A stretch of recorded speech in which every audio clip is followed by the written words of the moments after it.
պատմություն այն մասին, թե ինչպես կարող են խեղաթյուրել ասածդ եւ ասել ինչ ուզում են։ Ուրեմն մոտ 1 շաբաթ առաջ լրատվամիջոցը խնդրում եմ մեկնաբանել Մեդևովի այն պլանը, հայտարարությունը, որ պատրաստվում են մեծամասնություն ունենալով խորհրդարանում փոխել սահմանադրությունը, սահմանադրական օրենքը, հատկապես այն դրույթը, որով կարողանա Սամվել Կարապետյանը դառնալ վարչապետ։ Այսինքն երկքաղաքացին խնդիր չլինի այլևս պատգամավոր կամ վարչապետ լինելու համար։ Եվ ես մեկնաբանում եմ, ասում եմ, որ դա անընդունելի է։ Հիմա մենք էլ ունենք տեսականորեն այդ հնարավորությունը, մենք մեծամասնություն ենք, բայց օրինակ չենք կարող վերցնել եւ օրինակ մեկ հոգու համար սահմանադրություն փոխել, ասել օրինակ արգելել Սամվել անունով մարդկանց լինել վարչապետի տեխնացու։ Սա անընդունելի է։ Այս պատկերավոր օրինակով ցույց էի ուզում տալ, որ դա որքան աբսուրդ է։ Այն ինչ ուզում է անել Մեդևովը։ Հիմա վերցրել են եւ ես սրան չէի անդրադառնա, եթե նախորդը ինչ տեսնեի, որ այդ ընդդիմադիր համբավ ունեցող լրագրողներն ու նրանց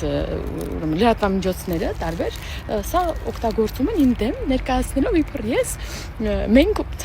արդեն պլան ունենք Սամվել անունով մարդկանց թույլ չտալ եւ լրջորեն դա քննարկել։ Հիմա ես կդնեմ մի հատված իմ հարցազրույցի, այդ հատվածը, որը շահարկում են եւ կտեսնեք թե ինչ են ասում դրա հետ կապված լրագրողները։ Ի սկզբանե սա սահմանադրական խախտում է եւ չի կարող ուղղակի այտենց թղթեր դզելով,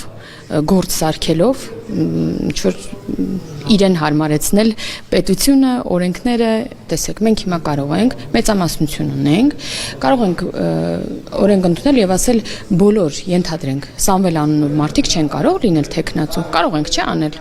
Տեսականորեն կարող ենք վերցնել եւ անել դա։ Այսինքն ասել մենք մեծամասնություն կունենանք եւ ոնց կուզենք տենց կփոխենք, որպեսզի ռուսաստանցի բիզնեսմենը դառնա ղեկավար, սա լուրջ չէ, էլի։ Հասմիկ Հակոբյանը ջարդում է այդ ձեր թեզը եւ ասում է, եթե մենք իրոք ձեր դեմ ինչ որ բան ուզենայինք մոգոնենք, հենա մեծամասնություն ենք, օրենքում կամրագրեինք, որ Սամվել անունով տեխնացու չի կարող լինել։ Քրեական պատգամավորի այն ձևակերպումը, որ Սամվել անունով բոլոր անձանց ինչ որ գործողություններ արգելեն։ Սահմանափակ են եւ այլ, այո, մենք ամեն տեսակ ինչ որ մի պատգամավոր ասած, մենք մեծամասնություն ենք կարող ենք առնել, որ Սամվել անունով մարդ չլինի։